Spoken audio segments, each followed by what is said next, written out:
alasan filosofisnya dan urgensinya apa? Begitu, terima kasih. Ya, sebenarnya penjelasan lebih panjang sudah diberikan oleh Kementerian Kebudayaan. Dari hasil komunikasi kita dengan Kementerian Kebudayaan, bahwa ini merupakan masukan dari para budayawan, para pekerja seni, tradisi, yang merasa penting untuk ditetapkan sebuah tanggal sebagai Hari Kebudayaan untuk mengapresiasi para budayawan, tradisi, seni, pelaku seni tradisi, supaya juga tidak hanya sekedar diingat, tapi juga mendapatkan tempat ya dalam keberlanjutan pembangunan bangsa kita. Pemerintah kita nggak menganut sistem otak-atik gatuk, pikiran cocok logi. Jadi ketika sebuah tanggal ditetapkan oleh kementerian, itu ada dasarnya.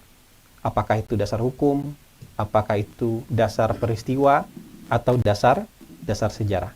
Nah, mungkin yang harus dipahami oleh teman-teman semua maupun masyarakat di seluruh penjuru tanah air, puncak dari pengakuan keberagaman kita sebagai bangsa yang plural, terdiri dari berbagai macam suku bangsa, berbagai macam etnis, kebudayaan, adat istiadat, dan segala macam. Puncak pengakuan terhadap keberagaman itu adalah ditetapkannya peraturan pemerintah nomor 66 tahun 1951.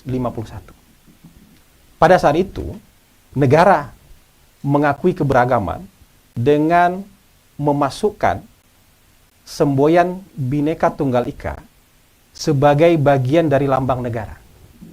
Jadi penetapan burung Garuda sebagai lambang negara dan memasukkan semboyan Bhinneka Tunggal Ika sebagai bagian yang tidak terpisahkan dari lambang negara. Dan menurut kajian ya yang disampaikan ke Kementerian Kebudayaan, inilah puncak pengakuan terhadap keberagaman kita sebagai bangsa yang plural, termasuk juga keberagaman budaya kita. Dan ini yang dijadikan alasan.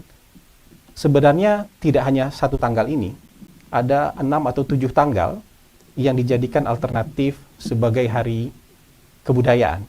Misalnya ada tanggal 2 Mei yang sudah hari pendidikan, tanggal 20 Mei, ada berapa tanggal lagi saya tidak hafal yang diusulkan. Tapi karena hari-hari itu sudah ada harinya, ada hari peringatannya, dan hari ini juga tanggal 17 Oktober ini ada momen sejarahnya, pengakuan resmi pemerintah terhadap keberagaman dengan dimasukkannya semboyan Bhinneka Tunggal Ika sebagai bagian tidak terpisahkan. Makanya mana burung Garuda? Wah, di ruangan ini harus ada burung Garuda. Burung Garuda itu, lambang negara itu nggak terpisahkan dengan semboyan Bhinneka Tunggal Ika. Itu puncak pengakuan terhadap keragaman budaya kita yang bermacam-macam itu sebagai budaya bangsa Indonesia. Kira-kira penjelasannya seperti itu. Jadi kita tidak menganut otak-atik gatuk atau cocok logi. Kalau kebetulan nggak apa-apa. Ini kan soal kebetulan. Kebetulan itu banyak. 21 Juni Bung Karno wafat. 21 Juni Presiden ke-7 Indonesia lahir. Kalau cocok logi bisa panjang tuh. Tapi kita tidak menganut cocok logi. Orang yang memperingati itu sebagai hari wafatnya presiden, boleh. Orang yang mau memperingati hari itu sebagai hari lahirnya presiden, juga boleh. Orang yang memperingati 17 Oktober sebagai hari kebudayaan, boleh. Orang yang memperingati 17 Oktober sebagai hari lahirnya seseorang juga boleh. Jadi kita mulai belajarlah menghindar dari cocok logi dan otak-atik gatuk. Kira-kira gitu ya, teman-teman. Ya, terima kasih Pak Kepala. Silakan selanjutnya Zam.